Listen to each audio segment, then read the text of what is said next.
আজমল বাড়ি হেলাল, আপনার কাছে প্রথমে আসতে চাই, মাননীয় প্রধানমন্ত্রী কি ভারত সফরে যাচ্ছেন?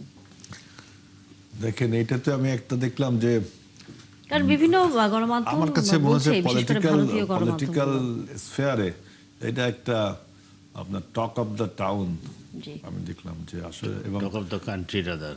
Talk of the town country, এবং একটা $1,000,000 কোশ্চেন আমার বক্তব্য। কারণ আমরা যেভাবে দেখি, আমি একজন রাজনীতিবিদ হিসাবে যেভাবে দেখি যে প্রতিবেশী বা পার্শ্ববর্তী রাষ্ট্রের সাথে দুই রাষ্ট্রের মধ্যে একটা স্টেট ভিজিট, রাষ্ট্রীয় সফর হওয়া, আর যেহেতু নতুন একটা সরকার, গণ অভ্যুত্থানের পরে একটা সরকার এবং একটা জনগণের সরকার, এটা শুধু একটা বিএনপি সরকার বললে ভুল হবে। গণ অভ্যুত্থানের পরে যে সরকার, জনগণের সরকার, এই সরকারকে একটা মানে সম্মান বা ডিগনিটি দিতে হলে একটা রাষ্ট্রীয় সফর খুবই প্রয়োজন।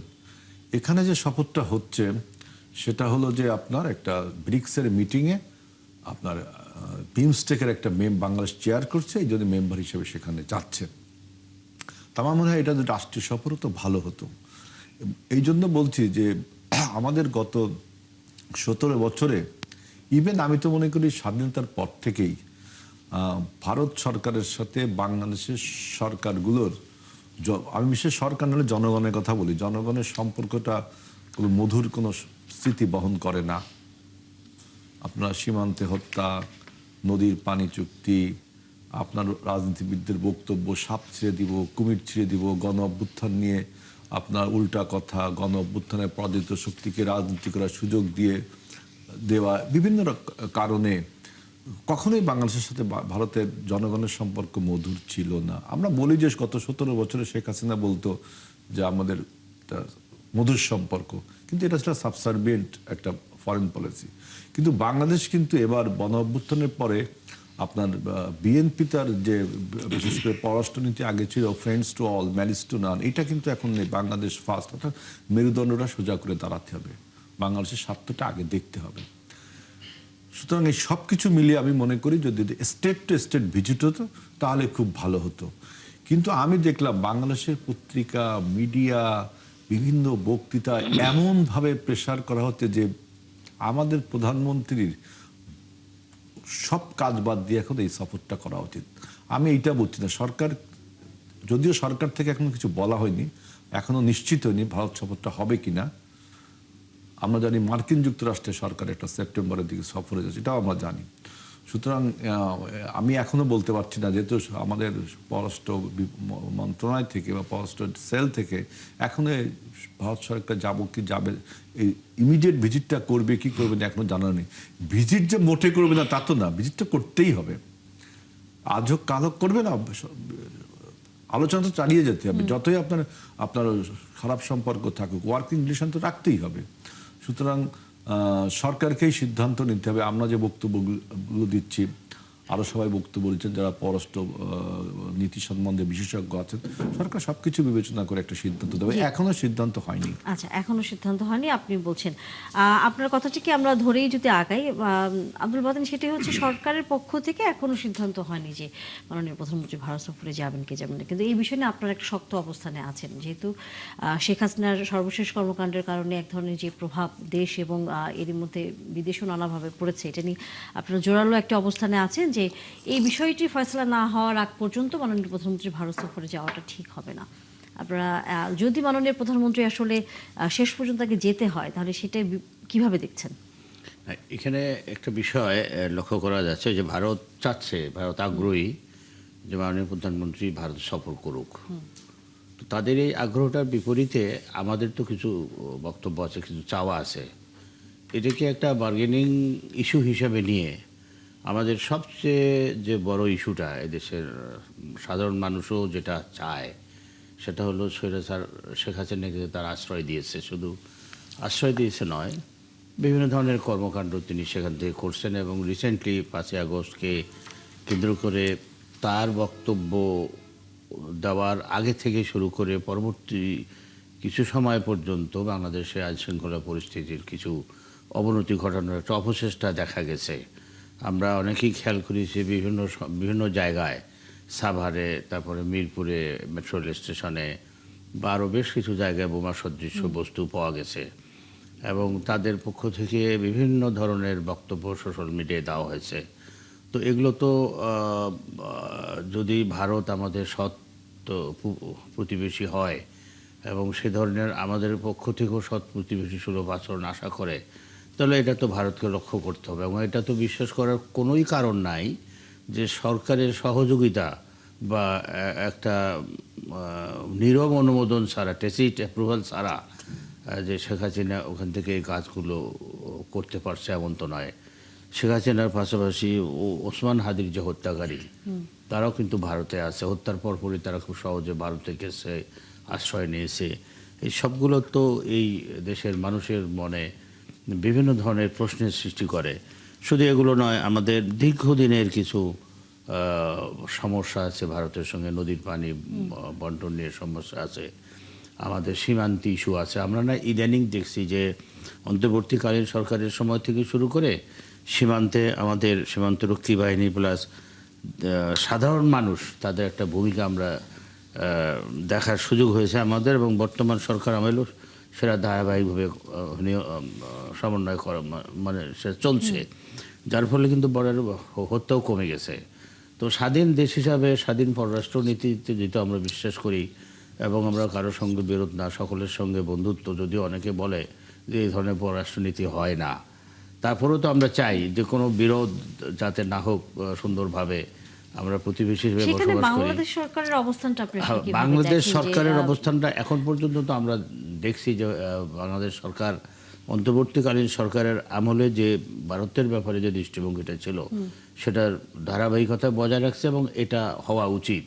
আমাদের স্বার্থটাকে দেখতে হবে বড় করে। যেহেতু আমি শুরুতেই বলেছি, যেহেতু ভারতের একটা আগ্রহ আছে যে মাননীয় প্রধানমন্ত্রীর জন্য ভারত সফর করে, জি, এইটাকে কেন্দ্র করে আমাদের যে একেবারে তাৎক্ষণিক কিছু ইস্যু আছে সে ব্যাপারে কিছু অগ্রগতি হওয়া উচিত। আমরা শুনেছি এ ব্যাপারে সরকার বিভিন্ন সময়, যেমন শেখ হাসিনার যে এই সংবাদ সম্মেলন নিয়ে তাদেরকে করার সতর্কতা দেওয়া হয়েছে, যদিও তারা বলছে যে এটা এ ব্যাপারে ভারতের সরকারের পক্ষ কিন্তু থেকে আপনাদের কোনো সহায়তা ছিল দল না। এবং 1 থেকে 11 দলীয় জোটের অন্যান্য নেতারা তো বারবার এই কথাই বলছেন যে শেখ হাসিনার ফিরিয়ে আনার বিষয়টি সমাধান না হওয়া পর্যন্ত যেন মাননীয় প্রধানমন্ত্রী ভারতে না যান। তাহলে আপনারা হ্যাঁ, আমরা তো এরকম চাই এটা, অবস্থান আমরা তো চাই যে করছেন? এটা চাপ দিলেই হবে, আচ্ছা, সরকার চাপ সেই চাপটা দিলেই হবে। দিচ্ছে সরকার, আপনার কাছে কি মনে হচ্ছে? চাপ তো সরকার তো এখন পর্যন্ত একটা অবস্থানে আছে। আচ্ছা আচ্ছা, আপনি সেটা সেই অবস্থানে সন্তুষ্ট। জহিরুল আলম, আপনার কাছে যদি আসি, আপনার দৃষ্টিতে কি মনে হয় সরকারের এই ভারত সফর নিয়ে যে ধরনের আলোচনা, এর মধ্যে হয়তো আপনি আরো অনেক বেশি জানেন, কিন্তু কূটনৈতিক সম্পর্কের আদৌ কি উন্নয়ন হবে যদি মাননীয় প্রধানমন্ত্রী ভারত সফরে যান? আর যদি না যান তাহলে সেটি সামনের দিনগুলোতে আসলে কি ধরনের সম্পর্কের মধ্যে পড়তে যেতে পারে আমরা দুই দেশ? এখন এই মানে গত এক দেড় সপ্তাহে আমরা যা দেখতে পেয়েছি তাতে তো একটা জোরালো কিছু সংকেত বা ইঙ্গিত তো পাওয়া যাচ্ছে যে প্রধানমন্ত্রীর ভারত সফরের ব্যাপারে ভারতীয় পক্ষ থেকে যথেষ্ট মানে আগ্রহ রয়েছে বলে ইঙ্গিত পাওয়া যাচ্ছে।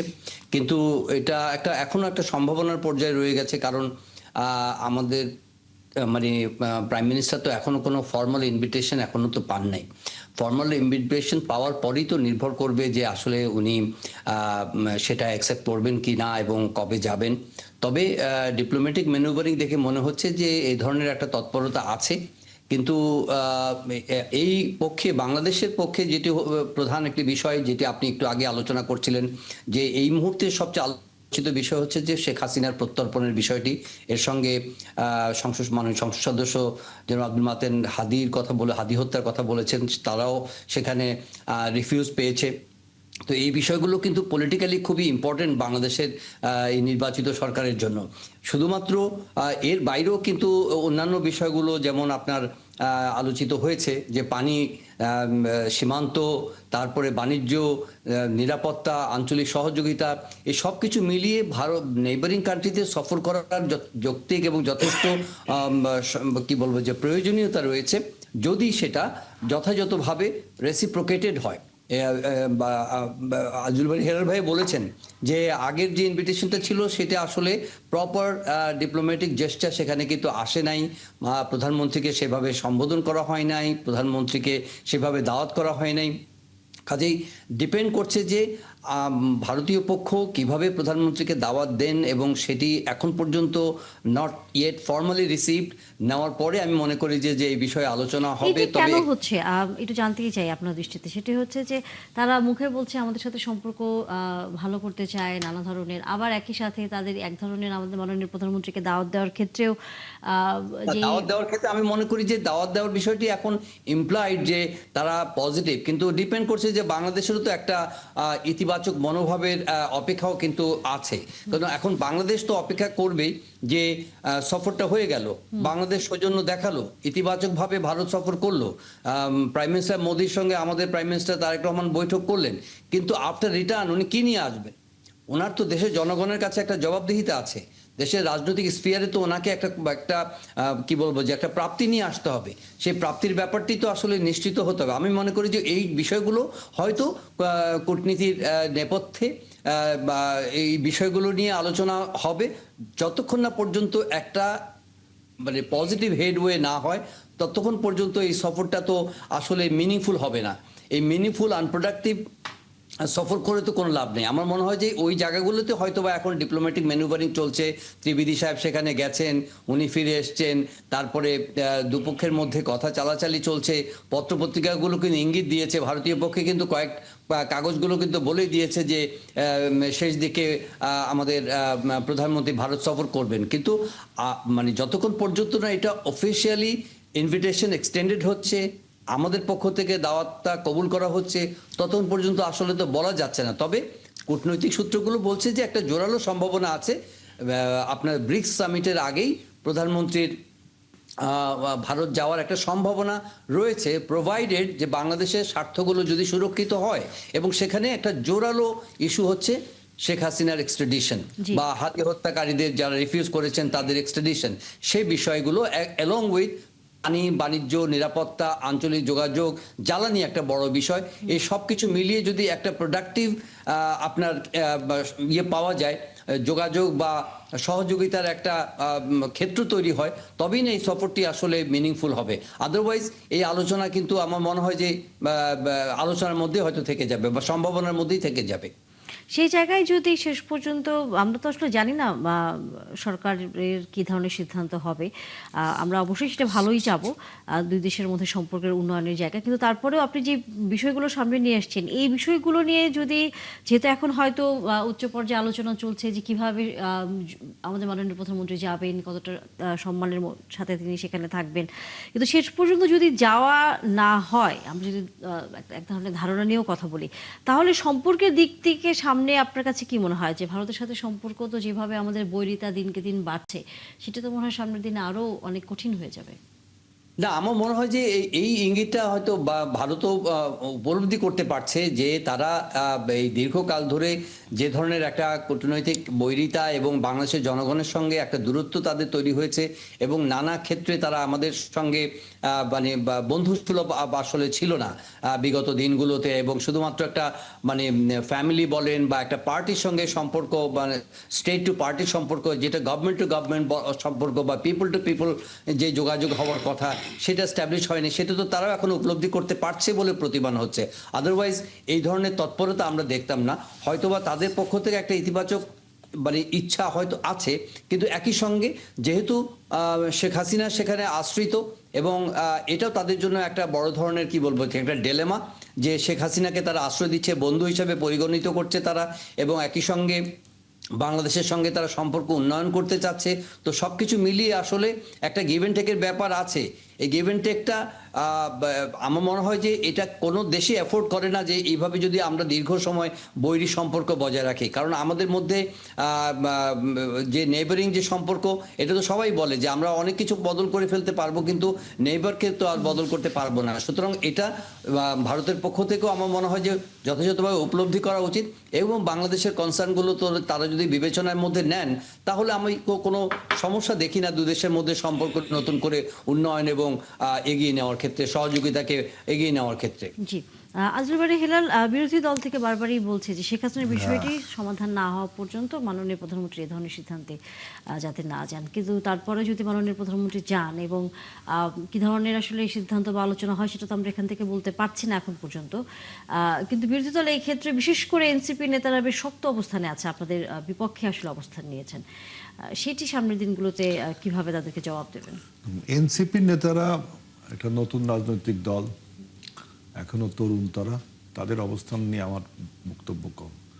কিন্তু জামাত ইসলামের একটা ডুয়েল স্ট্যান্স কিন্তু এখানে রয়েছে, একটা কিরকম? একটা ডুয়েল স্ট্যান্স, তাদের একটা মানে দ্বিমুখী একটা নীতি।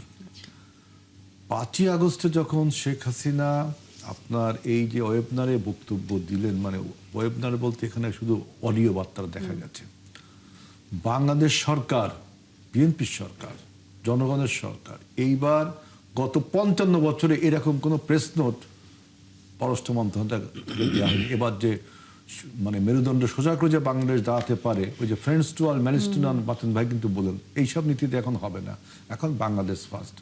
আমরা যে শক্ত প্রেস নোটটা দিলাম, কিন্তু আমি অবাক হয়ে গেলাম বিরোধী দল একটু কথাই বললো না। এই 5 তারিখের পরে একদম কোনো কথা বললো না, একটা প্রোগ্রাম দেখাতে পারবে না বিরোধী দলের, জামাত ইসলামের। এইটাকে বলা হয় ডুয়েল স্ট্যান্স। আপনি জানেন যে 76 সালে যখন ভাসানী ফারাক্কা বাদের বিরুদ্ধে আপনার লং মার্চ করেছিল, প্রেসিডেন্ট জিয়াউর রহমানের আপনার এই ফারাক্কা গঙ্গার পানি চুক্তিতে অনেক সহায়তা হয়েছিল, যে দেশের জনগণও আপনার এই নীতিকে মানে না। শেখ হাসিনা একটা গণহত্যার আসামি, তিনি ওই দেশে আশ্রয় নিয়েছেন, আশ্রয় এটা দিতেই পারেন, আন্তর্জাতিক নর্মস অনুযায়ী দিতেই পারেন, কিন্তু পলিটিক্স করার সুযোগ কোনো দেশ দেয়নি। ভারত এই কাজটা করলো। সেটা সরকার অনেক সেন্সিটিভ জায়গা থেকে, সরকার অনেক স্ট্যান্স নিতে অনেক সমস্যা হয়। আপনি জানেন আন্তর্জাতিক রাজনীতিতে এবং রাজনৈতিক ব্যবসা বাণিজ্যে সব কিছুতে, কিন্তু বিরোধী দলগুলো তো ওপেন কথা বলতে পারতো। মৌলানা আব্দুল হামিদ খান ভাসানী বলেনি, আমরা যখন বিরোধী দল হাসিনার বিরুদ্ধে বলিনি, আমরা হাসিনার এই ভারত তোষণনীতির বিরুদ্ধে বলিনি। কিন্তু এবার দেখেন, আপনি বলেন 5ই আগস্টের পরে জামাতে ইসলামের একটা বক্তব্য দেখাতে পারবেন, একটা মিটিং দেখাতে পারবেন, একটা মিছিল দেখাতে পারবেন যে এই শেখ হাসিনা কেন 5ই আগস্টে বক্তব্য দিচ্ছে? এইটা হলো ডাবল স্ট্যান্ড। জহিরুল আলম ভাই খুব ভালো করে বলছিলেন যে আপনি যদি একটা কার্টেসি জেস্চার, সিম্বলিক জেস্চার, লাভটা কি? আমার তো এখান থেকে আমার সীমান্তের হত্যা কি বন্ধ হবে? আমার ফারাক্কা বাঁধ কি আপনার বন্ধ হবে? আপনার তিস্তার পানি চুক্তি কি হবে? আর চুক্তি হলে কিভাবে চুক্তি হবে? ওই যে কাজীর গরু কিতাবে আছে, গোয়ালে নেই, এইসব তো করে লাভ হবে না, তাই না?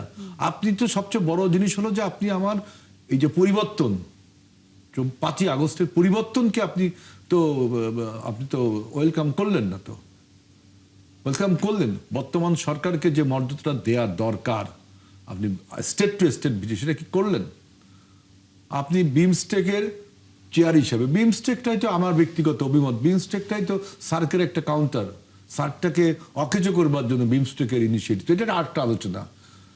তো এইভাবে যদি আপনি আমাকে আপনার আন্ডারমাইন করেন একটা সার্বভৌম রাষ্ট্রকে, স্বাধীন রাষ্ট্রকে, তাহলে তো হবে না। আপনি পুশিন শুরু করে দিচ্ছেন এই 5ই আগস্টের পরে, ব্যাপক পুশিন শুরু করে দিচ্ছেন। কেন আমাদের পুশব্যাক করতে হচ্ছে? আপনি শেখ হাসিনাকে বক্তব্য দিয়ে পুশিন অব্যাহত রেখে আবার বলছেন যে আপনি ভিজিট করেন, যে ভিজিটের ওই জহুরুল হক ভাই বললেন যে তার আউটকামটা কি, এটা আগের থেকে আলোচনা করতে। আপনি যদি সেপ্টেম্বরে ব্রিক্সের মিটিং, তাই না, খুব সম্ভব সেপ্টেম্বরে, তো এটা হলো আগস্ট মাস। তা আমার এতগুলো আলোচনা, কোন কোন বিষয়ে আলোচনা হবে, কূটনৈতিক তৎপরতা, অফিসিয়াল তৎপরতা, এগুলো চালাতে হবে না? সুতরাং আমি মনে করি যে এর মধ্যে আবার মার্কিন যুক্তরাষ্ট্র সফর আছে, আমি যেটা প্রধানমন্ত্রীর দপ্তর মানে পররাষ্ট্র দপ্তর থেকে যা জানলাম। সুতরাং আমার মনে হয় না যে মানে এত শীঘ্রই সবকিছু মানে ভিজিট তো হবেই, কিন্তু আমাদের বিরোধী দলগুলো কিন্তু সরব থাকতে হবে এইসব বিষয়। বিরোধী দলগুলো যদি এখন আপনার দ্বিমুখী নীতি করেন, একবার ওই যে বলছেন যে friends to all malice two নান, আমাকে ভারতে এইসব কথা বললাম না, ওপেন ভারতের জায়গায় আপনারা অবস্থান স্পষ্ট করছেন না বলে মনে করছেন? ভারতের ব্যাপারে আমাদের বাংলাদেশ জামাত ইসলামী এবং 11 দলীয় জোটের যে দৃষ্টিভঙ্গি সেটা খুবই পরিষ্কার। হেলাল ভাই যেটা বলছেন আমি বিশেষ করে বলার জন্য বলছিলনি, মানে এখানে ভারতের প্রতি আমাদের কোনো পক্ষপাতিত্ব নাই। 5ই আগস্ট এবং শেখ হাসিনা প্রসঙ্গে আমাদের দৃষ্টিভঙ্গি খুবই পরিষ্কার। আমাদের নেতৃবৃন্দ বিভিন্ন ধরনের প্রোগ্রামে সব সময় শেখ হাসিনার যে বিচার এবং তার যে ফেসিবাদের যারা দোষী ছিল তাদের বিচার চাচ্ছে। ভারতের রাষ্ট্রদূতের সঙ্গে আমেরিকান একজন প্রেসিডেন্টের প্রতিনিধি সাক্ষাৎ করেছিল, সে ব্যাপারে কিন্তু জামাত বিবৃতি দিয়েছে। যদি এটা সৌজন্য সাক্ষাৎ হয়ে থাকে তাহলে হয়তো বা ঠিক আছে, কিন্তু যদি কোনো রাষ্ট্রীয় বিষয় নিয়ে কথা হয়ে থাকে তাহলে সেটা ভারতে হওয়া উচিত ছিল। এটা বিবৃতি দিয়েছে আমাদের জামাতের পক্ষ থেকে। কাজে এ ব্যাপারে আমাদের বিবৃতি নাই বা ভূমিকা নাই, আমার মনে হয় এটা ঠিক না। আবার ভারতের যে গোয়েন্দা সংস্থা তার প্রধান আপনাদের সাথে দেখা করেছে, এরকম কবে? গণমাধ্যমের খবরও তো এসছে। রত বাংলাদেশ সফরে আসছে, সকলের সঙ্গে দেখা করেছে, সরকারের সঙ্গে দেখা করেছে, বাট আপনার সাথে গণমাধ্যমে আমার বক্তব্য হলো যে এই সফরগুলো হয়, এই সফরগুলো তো হয়ই। হিডেন থাকে, এবারে প্রকাশ হলো আমি দেখলাম। এটা কেন কিন্তু প্রকাশ করছে সেটা বাতেন ভাবার ভাই বিষয় এটা আছে। বলতে হবে যে আপনার বিরোধী দলের যত ভূমিকা নেওয়া উচিত ছিল, বিশেষ করে শেখ হাসিনার এই অনলাইন বক্তব্যটা এবং পুশিনের ব্যাপারে সেই অবস্থানটা কি নিলেন, এটা সরকারের জন্য সুবিধা হতো না? আজকে যে একটা মানে অবস্থা তৈরি হয়েছে, আমি ভাই, দেখলাম একটা আপনি কি টানপোড়েন সমস্যা তৈরি আপনি কি হয়েছে। অন্য কোনো ভূমিকা দেখছেন? পক্ষে কথা বলছে কোথাও? না আপনি অন্য কোনো ভূমিকা নাই তো। আব্দুল হামিদ খান এটা- ভাসানী যে এই কাজটা করেছিল, সেই আপনারা বা বিএনপি সরকাররাও যখন শেখ হাসিনা ক্ষমতায় ছিল, আমরা যে উচ্চকিত ভয়েসটা রাখতাম, এটা সরকারের সুবিধা হতো। আমরা গণ অভ্যুত্থানের শক্তি, আমাদের গণ অভ্যুত্থানকে যারা ভালোভাবে নিতে পারো না, আপনি একজন গণহত্যার আসামি বক্তব্য দিচ্ছে, আপনি দায়ী কোনো কথাই বললেন না। এখন যা বলছেন দায়ী সারা অনেক কথা বলা হয়েছে, কেন কথা বলা হয়নি? আপনি যেটা সবখানে কথা বলছেন বলা হয়েছে, যে এটা নিন্দা ভারতীয় করা হয়েছে, রাষ্ট্রদূত এটা তো গৌর সাহেব, কখনোই গ্রহণযোগ্য বিষয় নয়। ভারতের ব্যাপারে জামাতের যে দৃষ্টিভঙ্গি সেটা ভারত ভালো জানে, এবং কোন দলকে ম্যানেজ করা যায়, বাংলাদেশের কোন দলকে ম্যানেজ করা যায় না সেটা ওরা জানে। কিন্তু এখানে আমাদের দৃষ্টিভঙ্গি খুবই জনগণের কাছে পরিষ্কার করতে হবে। আমাদের জনগণও সেটা জামাত ইসলাম যদি জানে। আজকে মাঠে থাকতো, জনগণও, এইটার হ্যাঁ, কথা বলতো, ওনারা যেদিনকে কেন মাঠে 5ই ছিল আগস্টে তো, হাসিনা আমাদের তো ওয়েবনার সারা করলো। মাঠ ঘুরে বেড়ানো হচ্ছে না এখানে 5ই এই আগস্ট করলো কি? সময়টাইতেই। বাতেন ভাই 5ই আগস্ট করলেন কি আপনারা সচিবালয় ঘেরাও করবেন, এটা হইলো। আপনি বললেন আপনি ঘেরাও ভারত করেন, দিন সকল পরে করেন। দলকে ভাই, manage আমাদের করে। আপনি যে আমাদের main issue সচিবালয় নষ্ট ঘেরাও করে হলো দিলেন। কর্মসূচির শেষ অংশ ছিল, এবং এই গোটা বাতেন ভাই কর্মসূচির পলিটিক্স তো সোজা জিনিস না। আপনি যেটা আমি বলছেন বলি। ওইটা আমরা সব বুঝি। আর এই যারা পলিটিক্স করে, জৌলক ভাই আপনি আবার শুনছে জামাত কি ভূমিকা নিল, এই সমস্ত কথা বলে হবে না। আপনি 5ই আগস্টে যেদিনকে হাসিনা বক্তব্য দিচ্ছে, সরকারের থেকে প্রেস নোট দিচ্ছে, এবং কঠিন প্রেস নোট। আপনি জৌলক ভাইকে জিজ্ঞেস করেন, প্রেস নোট তো গত সরকারকেই 56 দিতে বছরে হবে তো। এই ভাষা বিরোধী দল তো সরকার ব্যবহার নিশ্চয়ই এটা করেনি। নিন্দা করছে, আচ্ছা, আপনি কি করলেন? এবং গোটা আমরা তো সময়টা ঐক্যবদ্ধ জুড়ে সরকার। দেশব্যাপী আমাদের সমাবেশ হচ্ছিল। না আপনি তখন এবং প্রত্যেকটা সচিবালয় সমাবেশে ঘেরাও কথা বলা করলেন, হয়েছে এটা নিয়ে। বিদ্যুতের দাবিতে, আরো কি সেটা দাবিতে, থাকবে, গ্যাসের দেশের একটা বড় দাবিতে। সমস্যা না। আর সেটা তো এখনো চলছে, তো সেটা হ্যাঁ, তো আমি মানে তো বিদ্যুৎ অস্বীকার থেকে- করছে না। হ্যাঁ। আপনি তো ওই সবগুলো মানে নিয়ে শেখ হাসিনা ওই জিনিসটাকে সবগুলো নিয়ে আপনি তো কথা আবার হচ্ছে। ছেড়ে কথা দিলেন। হচ্ছে না, আমার বলতে কাছে হয়। মনে পড়ে 23শে অক্টোবর এই পল্টনে একই কাজ হয়েছে। আমাদের উপর ক্র্যাকডাউন, নটরডাম কলেজের সামনে জামাত শান্তিপূর্ণ অবস্থা। আপনার মনে আছেন 23 সালের অক্টোবরে, 10ই অক্টোবর খুব সম্ভব। এখন এবারও আমি তাই দেখলাম, ওটা 28 অক্টোবর। 28 অক্টোবর এবারও আমি তাই দেখলাম। আমি আপনি মাঠে ছিলাম বিএনপির তো? একজন নেতা হিসেবে না, আমি একজন আমি তো পলিটিক্যাল দেখেছি একটা কর্মী সাউন্ড হিসেবে গ্রেনেডের, আমার কাছে মনে হলো যে এখন জামাত সাউন্ড এখানে- গ্রেনেডের শব্দ শুনে যদি আপনারা মাঠ ছেড়ে পালান, ওই যে সেই শব্দ আপনারা শুনেননি? আমরা শুনি, আমরা তো আপনি পালাই যখন নাই। বললো না কেন শব্দটা? আমরা তো পালাই নাই, আমরা আপনাদের শৃঙ্খলা রোগটা বজায় বললো না কেন? রেখেছিলাম মিটিংয়ে। আরে ভাই পালাইনি মানে আপনার সংগঠন কোথায় চলে গেছিল? কোথাও যায়নি। যাই হোক, এইসব কোথাও বক্তব্য পালিয়ে নিতে যায়নি। আসেনি। আপনি এইসব আমরা কথা মাঠেই বললেন না। ছিলাম। আপনারা ওই যে আগস্ট 23 সালের অক্টোবরে যেই নীতি নিয়েছেন, যে সাপের মুখেও চুমো খাচ্ছেন, বেজির মুখেও চুমো খাচ্ছেন, এবারও দেখলাম সেই আব্দুল নীতি বাতেন একটা নিয়েছেন কথা আপনি। বলছিলেন যে ভারত ভালো করে জানে যে কোন দলকে ম্যানেজ করতে পারা জি, যায়। এটা আপনারাও এখন জানেন। এখন এখন কাকে ম্যানেজ করছে ভারত? এটা আপনারাও জানেন। জামাতকে কখনোই ম্যানেজ করতে পারবে না। জামাতে ভারতের ব্যাপারে পলিসি, বাংলাদেশের ব্যাপারে পলিসি খুবই পরিষ্কার। না, 5ই আগস্ট বাংলাদেশ দেখলাম ছাড়া না, কোনো তাই কথা বলছি। নাই। 5ই ভাই, আগস্টে 5ই আগস্ট কেন? 5ই আপনি একটা আগস্টে- মিটিং করলেন, 5ই আগস্টে মিটিং করছেন, তাহলে একটা ভাই, আপনি বিবৃতি তো দিয়েছেন। এটা বলছেন, আমাকে বলতে না, আপনি দেন। দেখান, পত্রিকা দেখান, কেউ জানে? কেউ অবশ্যই আছে, না, সারা দেশব্যাপী আপনি দেখেননি। প্রধান বাতেন প্রধান ভাই, আপনি সমস্যা পরে যেগুলো, বলছেন, আমি 7-8 তারিখে সেগুলো বলছেন। আমাদের দেশের শেখ হাসিনা কি বললো না বললো সেটা অবশ্যই একটা বড় সমস্যা। এবং দেশে আইন শৃঙ্খলা পরিস্থিতির অবনতি ঘটানোর চেষ্টা করতেছে, সেটাও একটা সমস্যা। কিন্তু দেশব্যাপী যে জ্বালানি সংকট চলতেছে সেগুলো নিয়ে তারপরে বড় সমস্যা হলো যে এদেশের মানুষের যে প্রধান আকাঙ্ক্ষা যে জুলাই সনদ বাস্তবায়ন, সে তো বিএনপি বাস্তবায়ন করছে না। এই আর একটা তো জিনিস গণ বলবো, অভ্যুত্থান তো ব্যর্থ বুঝছেন? হয়ে গেল। এই জামা আপনার গণঅভ্যুত্থান যদি ভাই একটু এত বলতে দেন, cordiality আমি তো কথা বলি থাকতো, না, ভাই। আপনি আমাদের জুলাই সনদ বাস্তবায়নের জন্য সংসদে রিচুয়াল অনুযায়ী কমিটিতে নামটা দিতেন। আপনি অর্ডিন্যান্স বাস্তবায়নের জন্য সেখানে নাম আসলে দিয়েছেন। কেন জামাত সরকার তো খোলা না, না, রেখেছে। কেন নাম দেবে? তারা তাহলে তো অর্ডিন্যান্সে দিলেন জাতির কেন? সঙ্গে বিশ্বাসঘাতক না, অর্ডিন্যান্সে দিলেন কেন? অর্ডিন্যান্স বাস্তবায়ন, আমরা যে অর্ডিন্যান্স 120-33টা 20টা আনলামই না, আমাকে তাতেও বলতে দেন, কমিটিতে আপনি যারা নাম শুনছে দিয়েছেন। আপনি তো তাদেরকে সংসদে তো এগুলো জানেন না, এই জন্য বুঝতে বলছি। হবে যে বিষয়টা কি হয়েছে। এই যে এখানে লেখা আছে বিএনপি 31 দফা দেয়, 32 দফা পূরণ করে। বিএনপি তো 31 দফার 1 নম্বর দফাই পূরণ করে নাই। এটা 1 নম্বর অন্য দফায় একটা তো আলোচনা, বুঝছেন? সংস্কারের কথা আছে, সেখানে তো আপনার সংশোধনের কথা নাই। কোথায় লেখা আছে? 1 নম্বর দফা, আপনার 31 দফার 1 নম্বর দফা আমি এখন দেখো, 31 দফা আর সংস্কার জুলাই কমিশন চার্টার গঠন করা হবে। is not the same. আমরা তো সংস্কার জুলাই চার্টারটা কমিশন, কিন্তু ইম্পর্টেন্ট। জুলাই ভাই, চার্টার এখন ইম্পর্টেন্ট। আপনাদের দেওয়া 31 দফা সেটা ইম্পর্টেন্ট না। আপনি এখন জুলাই সনদে সরে গেল, দেখেন এই যে আমি এই তো- সমস্ত খুচরা পলিটিক্স জনগণ কিন্তু বোঝে। ভাই এত সস্তা এটা কথা একটা খুচরা বললেন না। পলিটিক্স, এটা একটা। এত সস্তা আপনি- কথা আপনি আপনি আমার একজন সংসদ 31 সদস্য, আমি একজন আমি সংসদ জনগণের সদস্য। সামনে বলেছি, তারা আমাকে ভোট এত দিয়েছে। সস্তা কিন্তু কথা বলে তো টকশো হয় না। আপনারা জুলাই সনদ বাস্তবায়ন করতেছেন না, এই- আপনারা 31 দফার 1ম দফা বাস্তবায়ন করতেছেন না, জুলাই- আপনারা স্থানীয় সরকার নির্বাচন দিচ্ছেন না, দিচ্ছেন না, আপনারা এটা জনগণের জুলাই স্থানীয় সরকার নির্বাচন হবে। আপনারা জনগণের স্বার্থ পরিপন্থী কাজ করতেছেন।